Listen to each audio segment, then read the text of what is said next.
คณะโฆษณาโอโฮมเมืองปทุมพรประกาศพนักงานนำพาคุ้มครองออกประกาศรับอุดหนุนบำนาญและประกาศการจัดตั้ง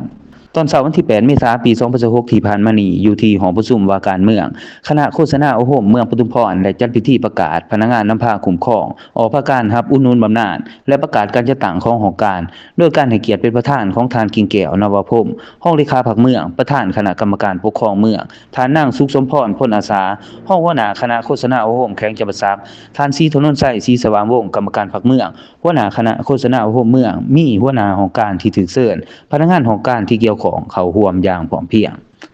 ในพิธีท่านศิกนาคัมภีร์ไร่รักษาการหัวหน้าคณะจัดตั้งเมืองได้ขึ้นผ่านข้อตกลงของคณะกรรมการปกครองแขวงจำปาสักว่าด้วยการอนุมัติให้พนักงานราชการออกประกาศรับอุดหนุนบำนาญตกลงอนุมัติให้ท่านศรีบ่าวจันทานีห้องหัวหน้าคณะโฆษณาโอโฮมเมืองปทุมพรออกประกาศรับอุดหนุนบำนาญประจำงวด1เดือน1 2 3ปี2026เป็นต้นไป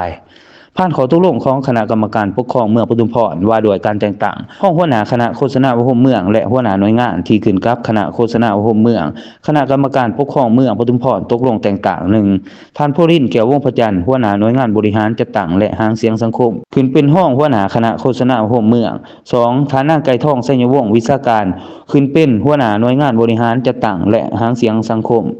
พร้อมกันนั้นก็ยังได้ผ่านมติตกลงของคณะประจำพรรคเมืองปทุมพรว่าด้วยการแต่งตั้งสหายนางวีไลวรรณพรหมขาวสมาชิกพรรคสมบูรณ์ขึ้นเป็นห้องเลขาหน่วยพรรคคณะโฆษณาโอโฮมเมืองตื่มอีก